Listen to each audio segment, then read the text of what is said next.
The Anderson family house sat at the end of Maple Street in Millbrook, Ohio.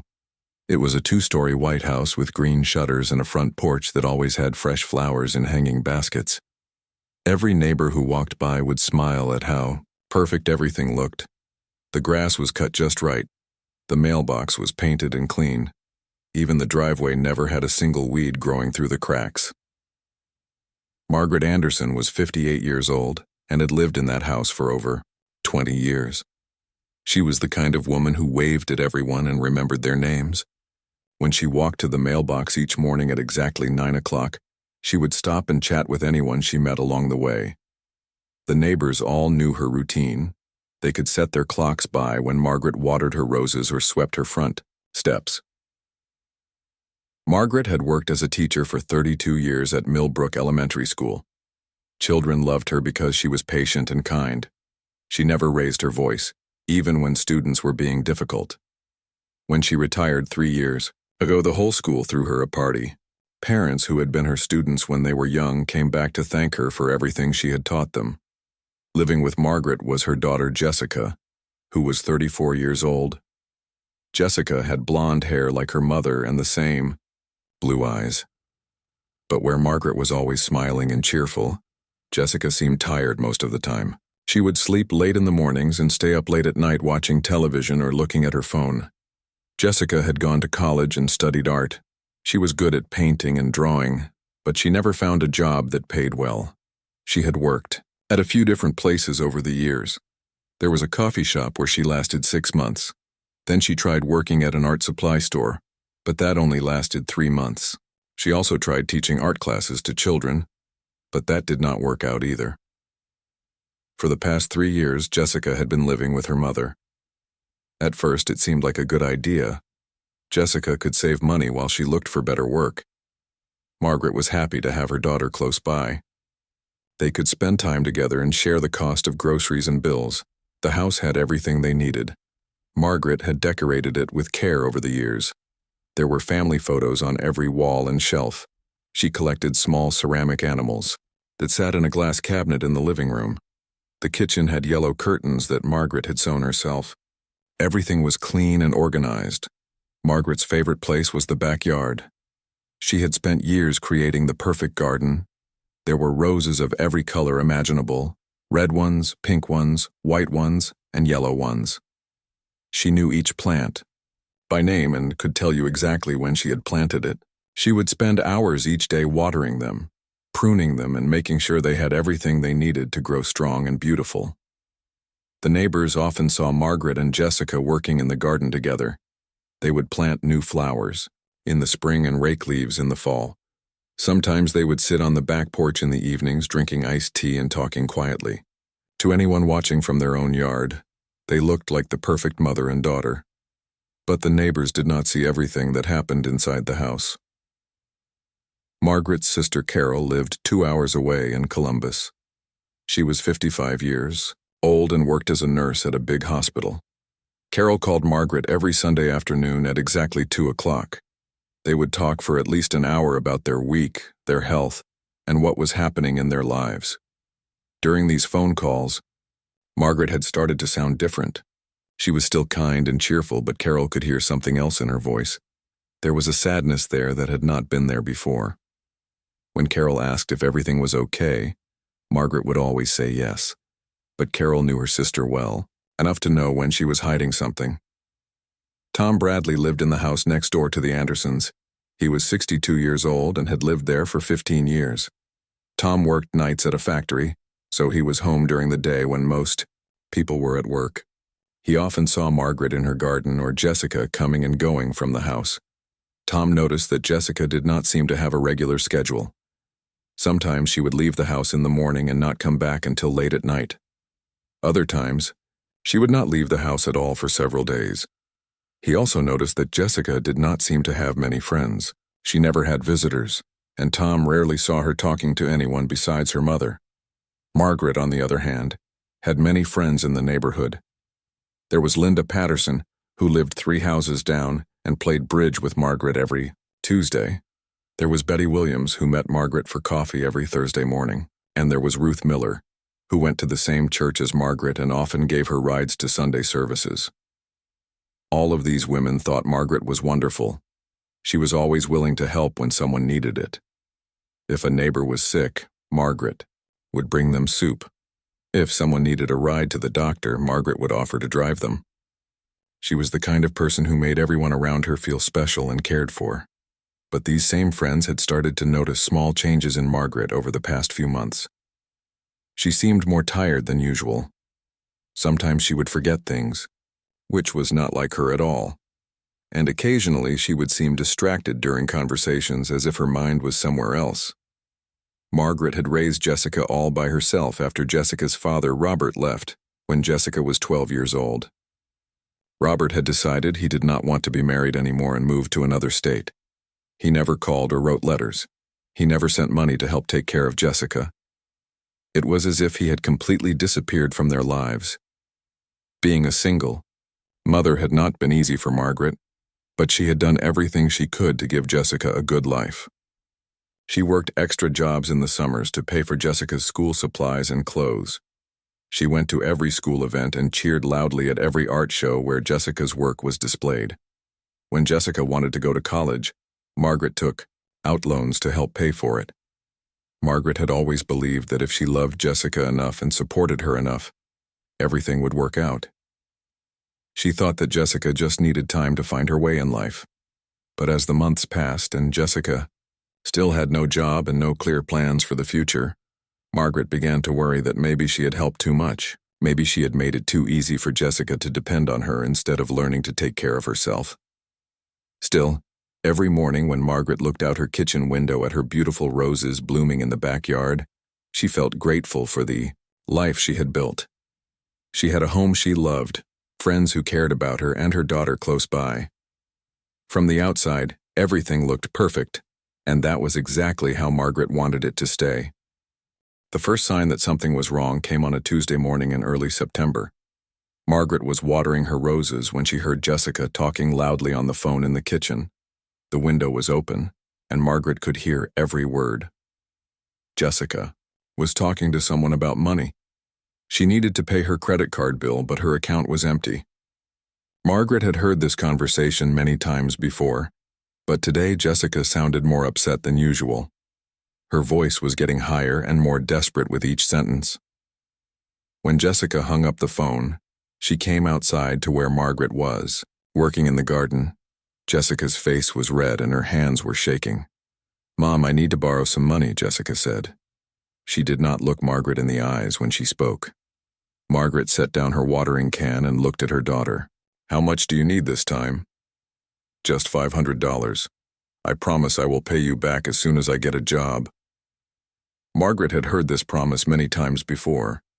Over the past year, she had given Jessica more than $3,000. Jessica always said she would pay it back, but she never did. "Jessica, we need to talk about this," Margaret said quietly. "You cannot keep borrowing money from me. You need to find work." Jessica's face turned even redder. "I am looking for work. Do you think I want to live like this? Do you think I enjoy asking you for money all the time?" Margaret tried to stay calm. "I know you are trying, but maybe you need to try harder. Maybe you need to take a job that you do not love just to get started." "You do not understand," Jessica said. Her voice was getting louder. "Nobody wants to hire someone like me. I am too old. I do not have enough experience. Everything is impossible." Margaret had heard these excuses before too. She loved her daughter, but she was starting to think that maybe she had been too helpful. Maybe Jessica had become too comfortable relying on her mother for everything. After Jessica went back inside, Margaret called her sister Carol. They talked for a long time about what Margaret should do. Carol thought that Margaret was being too generous. She said that Jessica needed to learn to take care of herself.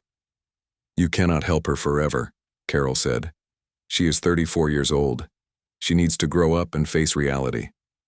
Margaret knew Carol was right, but it was hard to be tough with Jessica.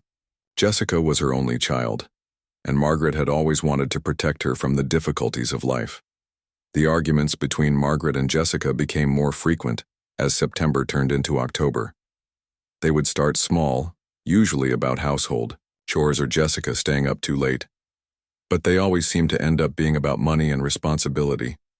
Tom Bradley, the neighbor next door, started noticing the raised voices coming from the Anderson house. He had never heard Margaret yell before, but now it seemed to happen several times a week. Usually it was Jessica doing most of the shouting, but sometimes Margaret would raise her voice too. One evening in late September, Tom was sitting on his back porch when he heard a particularly loud argument. Jessica was screaming about how unfair her life was and how nobody understood her problems. Margaret was trying to calm her down, but Jessica would not listen. "I never asked to be born," Jessica yelled. "I never asked for any of this." "Jessica, please lower your voice," Margaret said. "The neighbors will hear you." "I do not care who hears me," Jessica shouted back. "Maybe if everyone knows how terrible my life is, someone will actually help me for once." Tom felt uncomfortable, listening to such a private conversation, but the voices were so loud that he could not help but hear them. He went inside and closed his windows, but he could still hear Jessica shouting until almost midnight. The next morning, Margaret looked tired when Tom saw her getting the mail. She usually walked with her head up and a smile on her face, but today she was looking down at the ground. When Tom waved and said good morning, Margaret barely looked up. "Are you okay, Margaret?" Tom asked. Margaret forced a smile. "Oh yes, everything is fine, just a little tired today."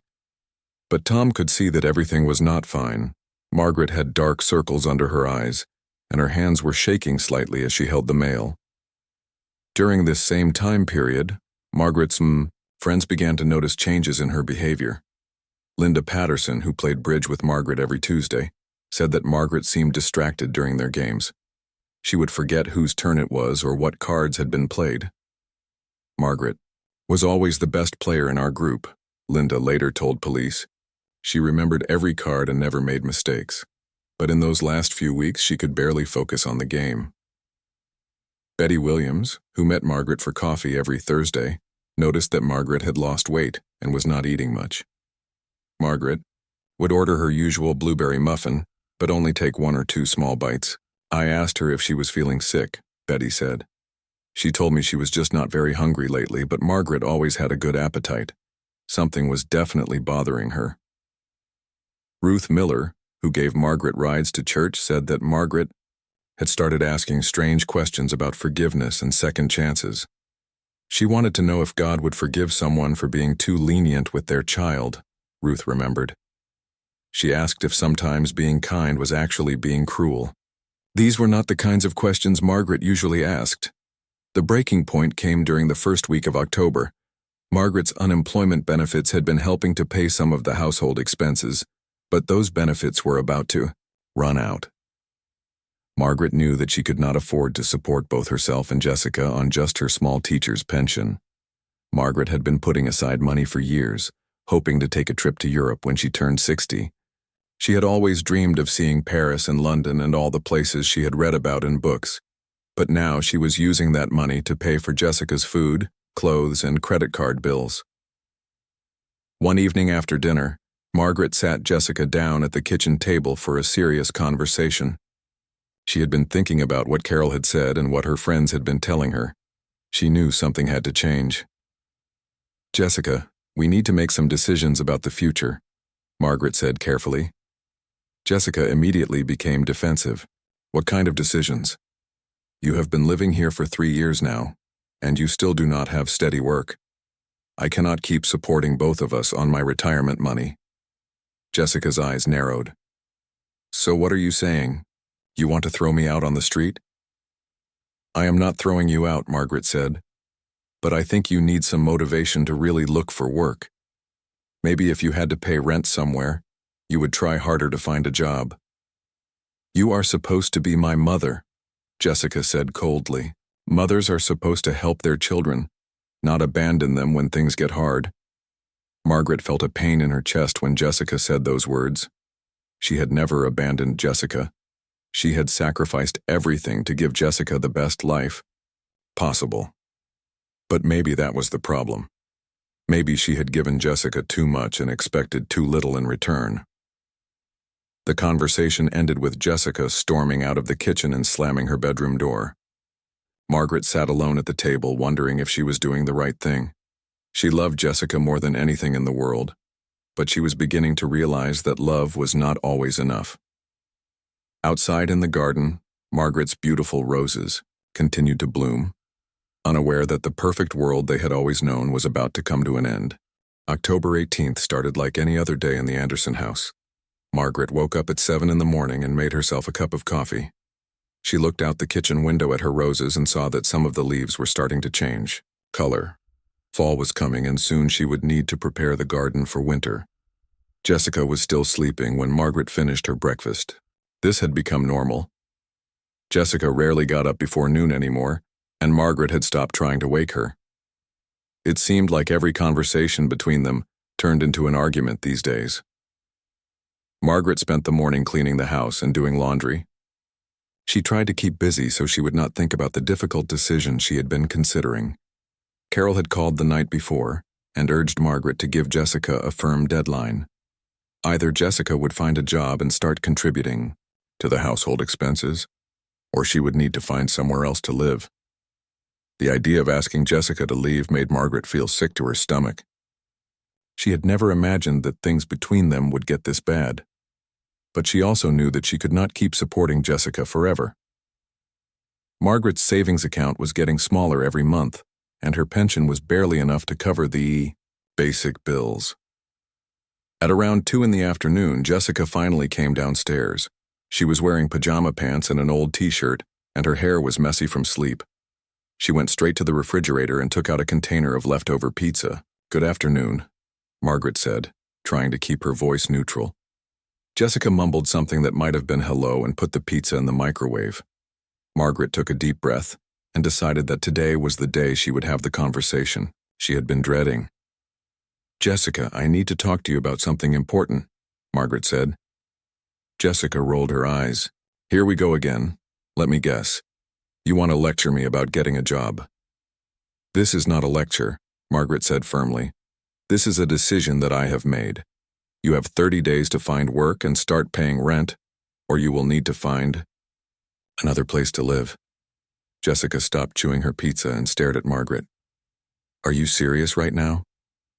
"I am completely serious. I cannot afford to support both of us anymore. You are 34 years old, Jessica. It is time for you to take responsibility for your own life." Jessica's face turned red, and Margaret could see the anger building in her daughter's eyes. This was the look Jessica got right before she lost her temper completely. "You cannot do this to me," Jessica said, her voice getting louder. "I am your daughter. You brought me into this world, and now you want to throw me away like garbage." "I am not throwing you away," Margaret said, trying to stay calm. "I'm trying to help you become independent. Living here with no responsibilities is not helping you grow as a person." Jessica slammed her plate down on the counter, and pieces of pizza fell onto the floor. "You do not know what it is like out there. You do not know how hard it is to find work. You had the same job for 30 years, and now you get to sit at home and collect your pension. Life is not that easy for people like me." Margaret felt her own anger starting to rise. She had worked hard her entire life to provide for Jessica. She had sacrificed her own dreams and desires to make sure Jessica had everything she needed, and this was the thanks she got. "People like you?" Margaret said. "You mean people who expect everything to be handed to them? People who think the world owes them something just for existing?" Jessica's mouth fell open. Margaret had never spoken to her like this before. "I cannot believe you just said that to me," Jessica said. Her voice was shaking with rage. "After everything I have been through, after all the rejection and disappointment, and you think I am just lazy and entitled. I think you have had every opportunity to succeed, and you have chosen to give up instead of fighting for what you want," Margaret said. The words were coming out faster now, and she could not stop them. "I think I have enabled you to become dependent on me instead of teaching you to be strong." Jessica stood up so quickly that her chair fell over backwards. "Enabled me? You think helping your own child is enabling? What kind of mother are you?" "I am the kind of mother who has given you everything and gotten nothing but complaints and excuses in return," Margaret shot back. "I am the kind of mother who is tired of watching her daughter waste her life and blame everyone else for her problems." The words hung in the air between them like poison. Margaret immediately wished she could take them back, but it was too late. Jessica's face had gone completely white, and her hands were clenched into fists at her sides. "You really think that about me?" Jessica asked quietly. Her voice was dangerous now, completely different from the shouting of a few seconds before. Margaret suddenly felt afraid. There was something in Jessica's eyes that she had never seen before, something cold and mean that made Margaret want to step backwards. "Jessica, I did not mean it like that," Margaret said, but she could hear the uncertainty in her own voice. "Yes, you did," Jessica said. She was walking slowly toward Margaret now. "You meant every word. You think I am a failure.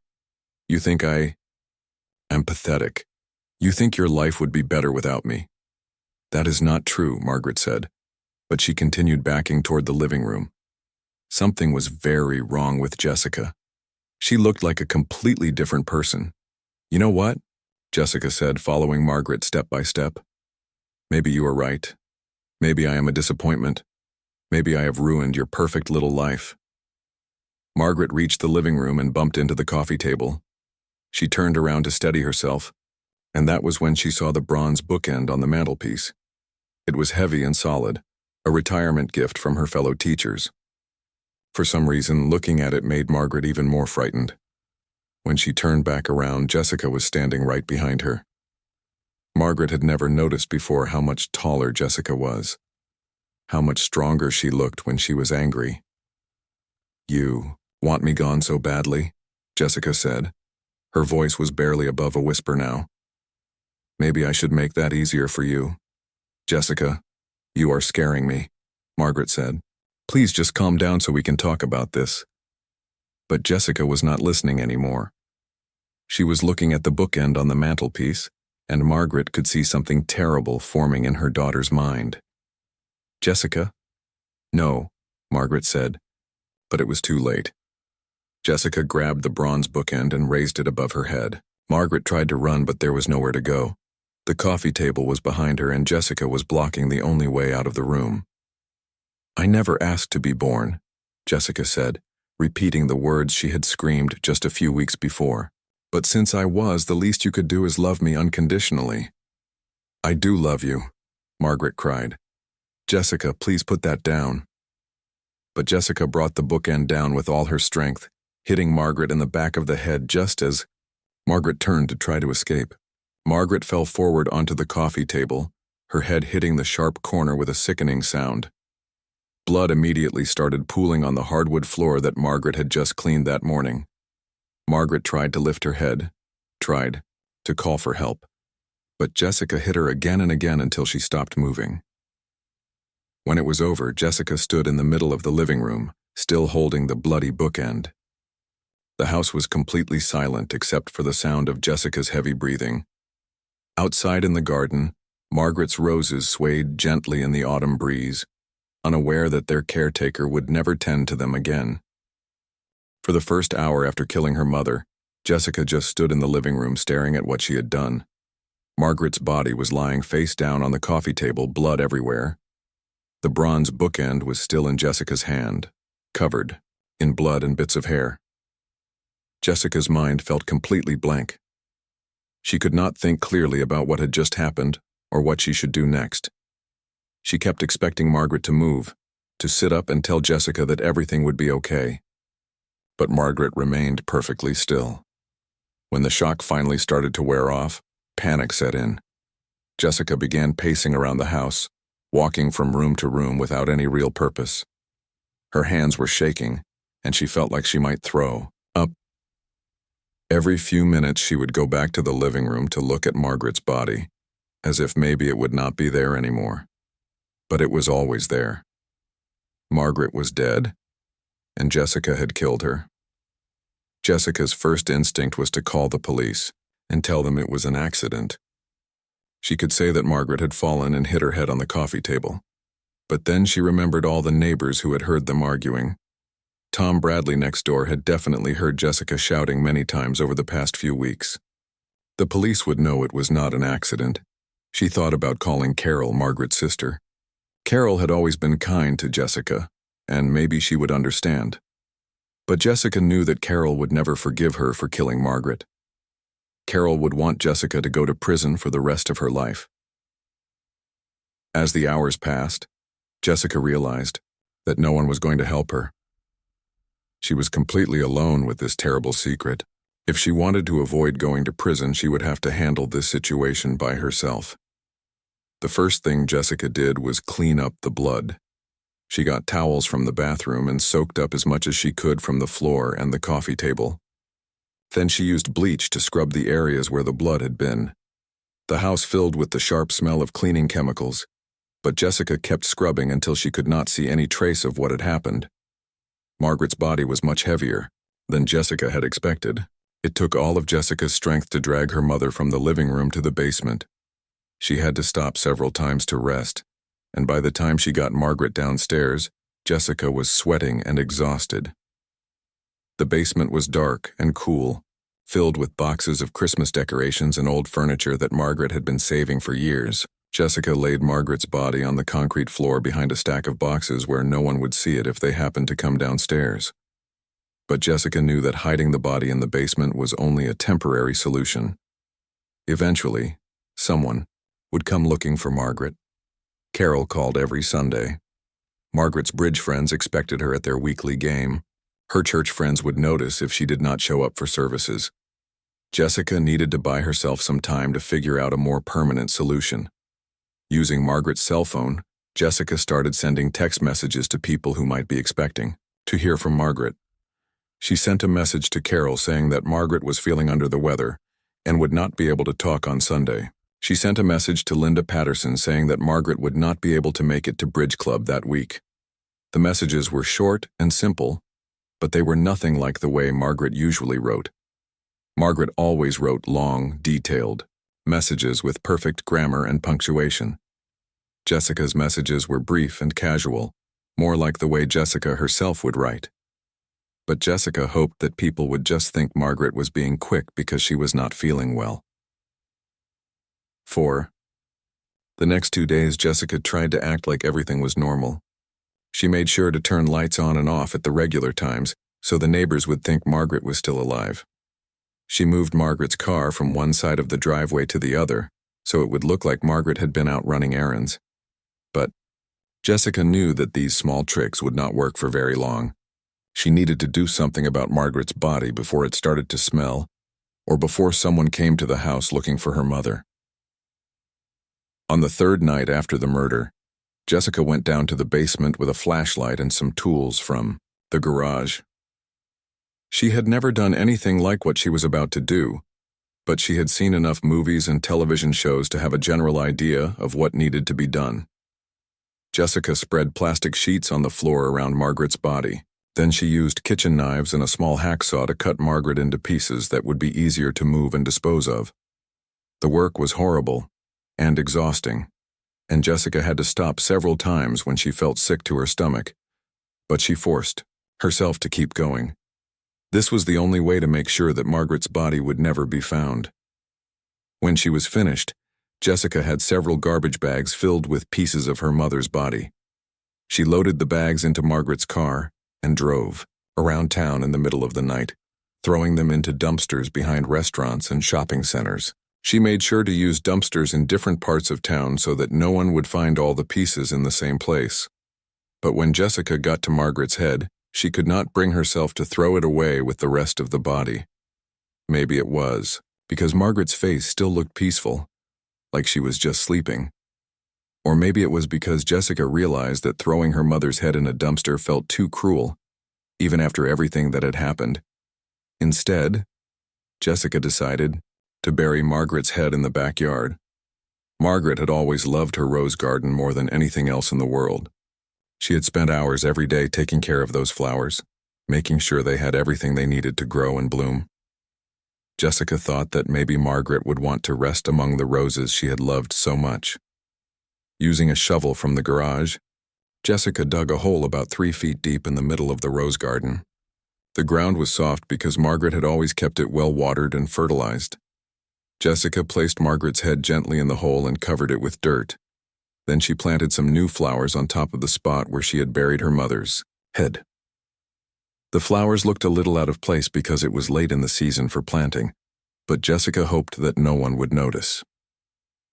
When she was finished, Jessica stood in the garden and looked around at all the beautiful roses that Margaret had cared for so lovingly. For a moment, she felt a deep sadness for what she had done. Margaret had only wanted Jessica to be independent and successful. She had not deserved to die for trying to help her daughter become a better person. But then Jessica remembered the cruel things Margaret had said during their last argument. Margaret had called her lazy and entitled. She had said that Jessica was wasting her life and blaming everyone else for her problems. Maybe Margaret had deserved what happened to her after all. Jessica went back inside the house and took a long shower, washing away the dirt from digging and the smell of death that seemed to cling to her skin. Then she went to bed in her own room, trying not to think about the fact that her mother's head was buried just outside her window. Tomorrow, Jessica would have to start the difficult job of pretending that Margaret was still alive. She would have to fool Margaret's friends and family members for as long as possible, while she figured out what to do with the rest of her life. Jessica had always been good at acting and pretending. Now she would find out just how good she really was. Linda Patterson had been playing bridge with Margaret Anderson every Tuesday for 8 years. They had only missed a few games during all that time, and Margaret had always called ahead when she could not make it. Margaret was the most reliable person Linda had ever known. So when Margaret did not show up for bridge on Tuesday, October 25th, Linda was surprised. She called Margaret's house, but no one answered the phone. She tried calling again an hour later, but still no answer. Linda talked to the other women in their bridge group, Betty Williams and Ruth Miller. None of them had heard from Margaret in several days, which was very unusual. Margaret usually called or texted at least one of them every few days just to chat and catch up. Maybe she is sick, Betty suggested. She did look tired the last time I saw her. But Ruth was more worried. Margaret would call if she was sick. She always lets us know what is going on in her life. Linda decided to drive by Margaret's house on her way home from Bridge Club. When she got there, she saw that Margaret's car was in the driveway, and there were lights on inside the house. But when she knocked on the door, no one answered. Linda could hear the television playing inside, which made her think that someone was home. She knocked louder and called out Margaret's name, but still no response. Finally, Linda gave up and went home, but she felt uneasy about the whole situation. Over the next few days, Linda continued trying to call Margaret. Sometimes the phone would ring and ring with no answer. Other times, it would go straight to voicemail. Linda left several messages, but Margaret never called her back. By Friday, Linda was genuinely worried. She called Carol Wilson, Margaret's sister who lived in Columbus. "Have you talked to Margaret recently?" Linda asked. "I got a text from her on Sunday saying she was not feeling well and could not talk," Carol said. "But that was almost a week ago. I have been trying to call her since then, but she is not answering." Carol had also been getting worried about Margaret. The text message she had received was very unlike Margaret. It was short and had several spelling mistakes, which Margaret never made. Margaret was a retired teacher who took pride in her perfect grammar and spelling. "I think I should drive down there and check on her," Carol told Linda. Carol arrived at Margaret's house on Saturday morning, October 29th. She knocked on the front door and rang the doorbell, but no one came to answer. She could see that the car was in the driveway and the lights were on, just like Linda had described. After about 10 minutes of knocking, Jessica finally opened the door. She was wearing pajamas even though it was almost noon, and her hair looked like she had just woken up. "Oh, hi, Aunt Carol," Jessica said. She did not seem surprised to see Carol, but she also did not seem happy about it. "Jessica, I have been trying to reach your mother for days. Is she okay?" Jessica rubbed her eyes and yawned. "Yeah, she is fine. She just went to visit Cousin Martha in Florida. It was kind of a last-minute thing." Carol was confused. Margaret had never mentioned Cousin Martha to her, and Margaret never did anything last minute. She planned every trip, months in advance, and talked about it constantly before leaving. "When did she leave?" Carol asked. Let me think. I guess it was Tuesday or Wednesday. She said she would be gone for a couple of weeks. This made no sense to Carol. If Margaret had gone to Florida, why had she not called to let Carol know? Why had her text message said she was sick instead of saying she was traveling? And why had Jessica not mentioned the trip when Carol first asked where Margaret was? "Can I come in and talk to you for a few minutes?" Carol asked. Jessica hesitated for a moment, then stepped aside to let Carol into the house. Carol immediately noticed that something was different. The house was usually spotless because Margaret was such a neat person. But today there were dishes in the sink and magazines scattered on the coffee table. The house also had a strange smell, like cleaning chemicals mixed with something else that Carol could not identify. "Which cousin is Margaret visiting?" Carol asked, as they sat down in the living room. Jessica looked uncomfortable. "You know Martha Thompson. She lives in Tampa." Carol had never heard of Martha Thompson. She knew all of Margaret's relatives, and there was definitely no cousin named Martha in Florida. "Do you have Martha's phone number? I would like to call Margaret and make sure she arrived safely." No. Mom has the number with her. She said she would call when she got there, but you know how she is about long-distance charges." This was another thing that made no sense. Margaret had never worried about long-distance charges. She called Carol every week and talked for over an hour every time. Carol spent another 30 minutes asking Jessica questions about Margaret's trip, but Jessica's answers kept changing and contradicting each other. First she said Margaret had driven to Florida. Then she said Margaret had flown. She said Margaret had planned the trip for weeks, but earlier she had said it was last minute. When Carol finally left the house, she was more worried than ever. Something was definitely wrong, but she could not figure out what it was. Jessica was obviously lying about Margaret being in Florida, but Carol could not understand why. Carol decided to call the Millbrook Police Department and ask them to do a welfare check on Margaret. She explained to the officer who answered the UK phone that her sister had been acting strangely, and that her niece was giving conflicting stories about where Margaret was. Detective Michael Torres was assigned to handle the welfare check. He was a 38-year-old detective who had been working in Millbrook for 12 years.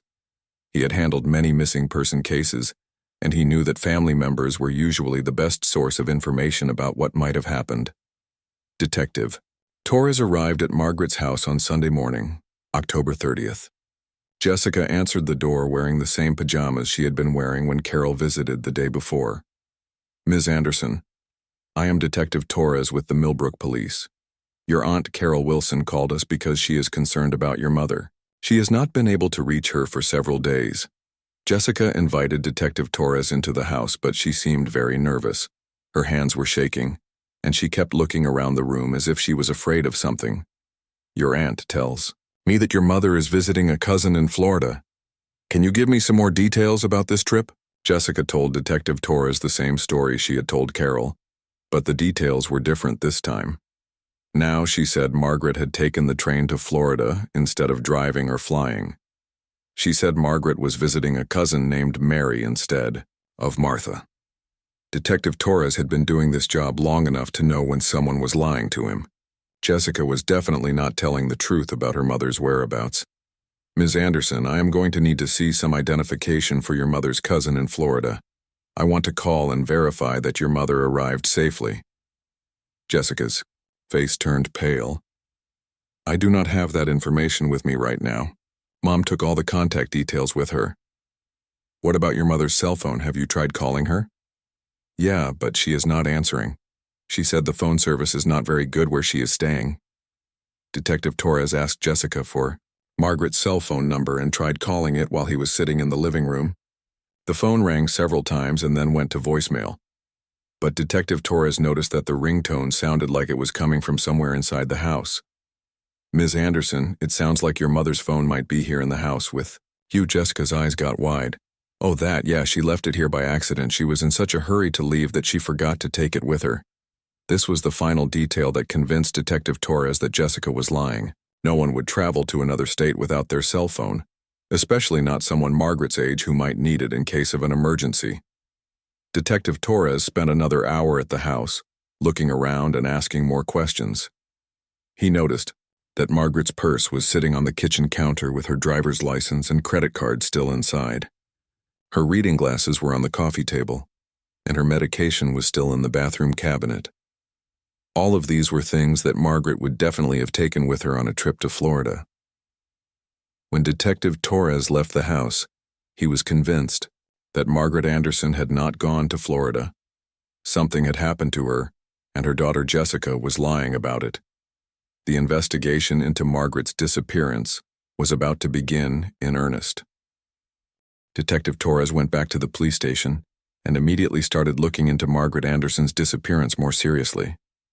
He had been a police officer for 12 years, and his instincts told him that Jessica was hiding something important about her mother's whereabouts. The first thing Detective Torres did was check Margaret's cell phone records. The phone company showed him that Margaret's phone had not left Millbrook at all during the past 2 weeks.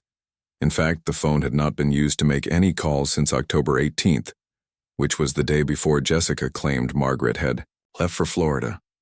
This was clear proof that Jessica had been lying about her mother's trip. Margaret's phone had been in the house the entire time, not traveling to Florida with her. Detective Torres also looked at Margaret's bank account and credit card records.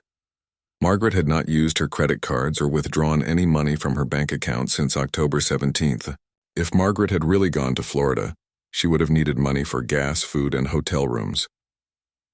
Next, Detective Torres checked with airlines, train companies, and bus companies to see if Margaret had bought any tickets to Florida. There was no record of Margaret purchasing any kind of transportation ticket in the past month. All of the evidence pointed to the same conclusion. Margaret Anderson had never left Millbrook. Something had happened to her right there in her own home. Detective Torres decided to interview Margaret's neighbors to see if they had noticed anything unusual around the time Margaret supposedly left for her trip. He started with Tom Bradley, who lived next door to the Anderson house. Tom told Detective Torres about all the arguing he had heard coming from the Anderson house during September and October. He said the arguments had been getting louder and more frequent, especially during the past few weeks. "The last time I heard them arguing was on October 18th, Tom said. It was really loud that time.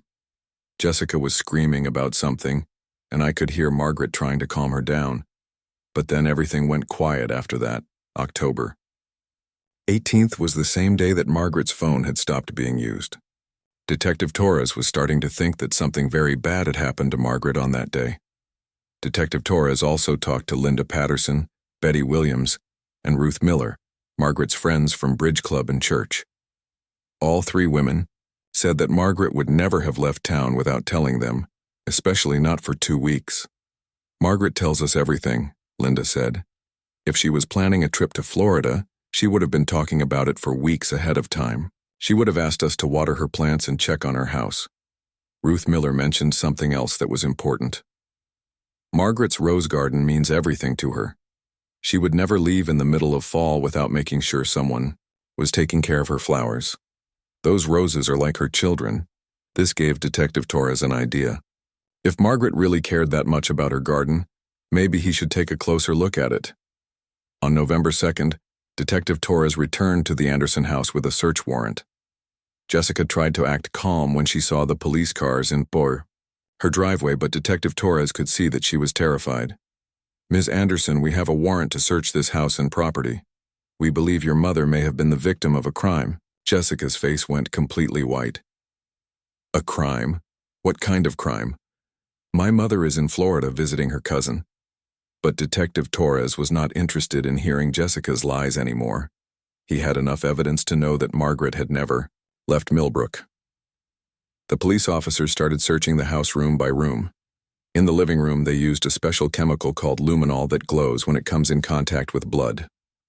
Even though Jessica had cleaned the room with bleach, traces of blood were still there. The luminol showed that a large amount of blood had been spilled on the floor and coffee table in the living room. Someone had tried very hard to clean it up, but they had not been able to remove every trace. In the basement, the officers found more evidence that someone had been trying to hide a crime. There were plastic sheets on the floor that had small amounts of blood on them. There were also cleaning supplies and tools that looked like they had been used recently. But the most important discovery came when the police officers searched the backyard. Detective Torres remembered what Ruth Miller had said about Margaret's love for her rose garden. If something had happened to Margaret, maybe Jessica had hidden evidence somewhere in the garden. The officers noticed that some of the flowers in the rose garden looked different from the others. In one area, there were newer plants that had obviously been planted recently. The soil around these plants looked different too, like it had been dug up and replaced. Detective Torres decided to bring in ground-penetrating radar, which is a machine that can see underground without having to dig. The radar showed that something was buried about 3 feet below the surface in the exact spot where the new flowers had been planted. When the officers started digging, they found Margaret Anderson's severed head buried in her own rose garden. Jessica was watching from the kitchen window when the police officers made their gruesome discovery. She knew that her lies about Florida would not work anymore. There was no way to explain why her mother's head was buried in the backyard. Detective Torres arrested Jessica on the spot and brought her to the police station for questioning. At first, Jessica continued to insist that she had no idea how her mother's head had ended up in the garden. She claimed that someone else must have killed Margaret and buried the head there to frame her. But Detective Torres had too much evidence against Jessica. The blood in the living room and basement, Margaret's phone and belongings still in the house. The fact that Jessica had been lying about the Florida trip from the very beginning. After several hours of questioning, Jessica finally broke down and confessed to killing her mother. She told Detective Torres about the argument they had on October 18th and how it had escalated into violence. "I did not mean to kill her," Jessica said through her tears. "We were just arguing about me getting a job, and she said some really mean things to me. I got so angry that I could not control myself." Jessica explained how she had hit Margaret with the bronze bookend and how Margaret had fallen and hit her head on the coffee table.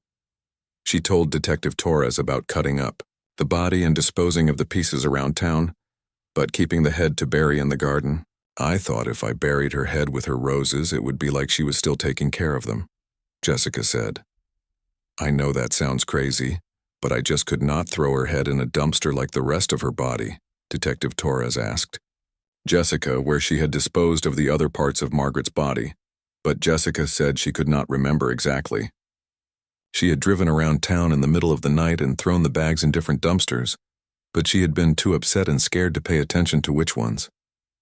The police searched dozens of dumpsters around Millbrook, but they never found the rest of Margaret Anderson's remains. By the time they started looking, the garbage had probably been taken to the landfill and buried under tons of other waste. Jessica Anderson was charged with first-degree murder. The prosecutor argued that the crime was premeditated because Jessica had taken the time to dispose of the body and create an elaborate cover story about Margaret being in Florida. But Jessica's defense attorney argued that the murder had been committed in the heat of passion during an argument, which would make it second-degree murder instead of first-degree murder. The jury listened to testimony from Carol Wilson, Margaret's friends, and Detective Torres. They heard about the financial troubles that had been causing tension between Margaret and Jessica. They learned about the arguments that the neighbors had overheard in the weeks leading up to the murder. Most importantly, they saw the crime scene, photos showing where Margaret's head had been buried in her beloved rose garden. After deliberating for 2 days, the jury found Jessica Anderson guilty of first-degree murder. The judge sentenced her to life in prison without the possibility of parole. During the sentencing hearing, Carol Wilson read a statement on behalf of Margaret's family and friends. Margaret was a kind and generous woman who devoted her life to helping others. She was a beloved teacher, a caring friend, and a mother who would have done anything for her daughter. She did not deserve to die, and she certainly did not deserve to be buried like a piece of garbage in her own backyard. Carol also talked about how Margaret's murder had affected everyone who knew her. Margaret's students remember her as the teacher who believed in them even when they did not believe in themselves. Her friends remember her as someone they could always count on for support and encouragement. Her neighbors remember her as the woman who made their community a better place just by being part of it. Jessica was taken away to serve her life sentence at the Ohio Reformatory for Women. She would spend the rest of her life thinking about the 5 minutes of anger that had destroyed 2 lives forever. The Anderson house was eventually sold to a new family who knew nothing about what had happened there. They removed all of Margaret's roses and planted a vegetable garden instead. But the neighbors who had known Margaret still think about her every time they walk by the house where she had lived and died.